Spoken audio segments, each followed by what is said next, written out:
आंगनवाड़ी केंद्रों पर पंजीकृत 3 से 6 वर्ष के 17 लाख से अधिक बच्चों के लिए भी आगामी वर्ष में 2 सेट यूनिफॉर्म देने की घोषणा करता हूँ। इस पर लगभग 180 करोड़ रुपए खर्च होंगे। आंगनवाड़ी के बच्चों की नियमित शारीरिक व जांच पोषण संबंधी आवश्यक उपकरण उपलब्ध कराने के लिए 70 करोड़ रुपए का प्रावधान किया जाएगा। ये तो आंगनवाड़ी वर्कर्स, कार्यकर्ता, सहायिका, आशा सेविनी, माँ बाड़ी कार्यकर्ता, मिड डे मील कुक कम हेल्पर, लांगरी, होमगार्ड, रेस्क्यू कर्मियों आदि के मानदेय 15% की वृद्धि की जाने प्रस्तावित है। आंगनवाड़ी केंद्रों पर पंजीकृत 3 से 6 वर्ष के 17 लाख से अधिक बच्चों के लिए भी आगामी वर्ष में 2 सेट यूनिफॉर्म देने की घोषणा करता हूँ। इस पर लगभग 180 करोड़ रुपए खर्च होंगे। आंगनवाड़ी के बच्चों की नियमित शारीरिक व जांच पोषण संबंधी आवश्यक उपकरण उपलब्ध कराने के लिए 70 करोड़ रुपए का प्रावधान किया जाएगा। 160 नंबर के पॉइंट पर आंगनवाड़ी कार्यकर्ताओं के लिए महत्वपूर्ण बातें कही गई हैं।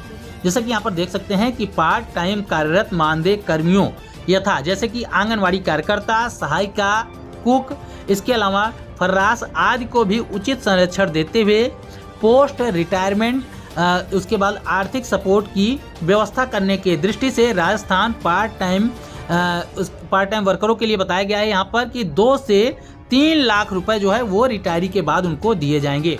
इसमें आंगनवाड़ी कार्यकर्ताओं को शामिल किया गया है, सहायिकाओं को शामिल किया गया है, कुक यानी कि जो मिड डे मील के रसोइयाँ होती हैं उनके लिए भी ये सारी चीज़ें दी जाएंगी।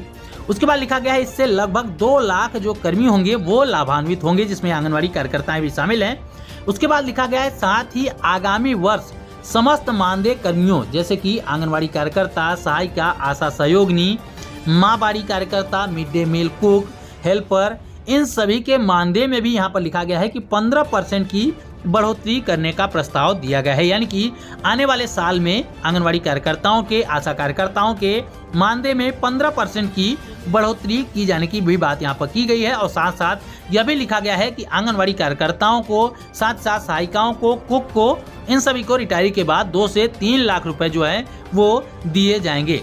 यह परसेंटेज की बढ़ोतरी जो भी होगी वो राज्य सरकार के द्वारा दिए जाने वाले मानदेय में होगी, ये भी आप लोगों को समझ लेना है। और राजस्थान में जो इस वक्त आंगनवाड़ी कार्यकर्ताओं को मानदेय दिया जा रहा है वो लगभग 8500 रुपये दिया जा रहा है। 8500 या फिर 8700 रुपये का मानदेय जो है वो राजस्थान की आंगनवाड़ी कार्यकर्ताओं को इस वक्त दिया जा रहा है। तो आखिर ये 15% की बढ़ोतरी के बाद आंगनवाड़ी कार्यकर्ताओं को कितना मानदेय मिलने लगेगा? अगर मानदेय 8500 मान लिया जाए तो 8500 के मानदेय में केंद्र सरकार का हिस्सा 4500 रुपये है, तो इसको तो हम बाहर निकाल देंगे, बचेगा 4000 रुपये। अब इस 4000 रुपये का 15% जो है वो बढ़ाया जाएगा, यानी कि कुल मिला के देखा जाए तो 600 रुपये की मानदेय बढ़ोतरी की जाएगी। तो अगर इस वक्त 8500 रुपये का मानदेय मिल रहा होगा तो आंगनवाड़ी कार्यकर्ताओं को 9100 रुपये यानी कि 9100 रुपये का मानदेय मिलने लगेगा।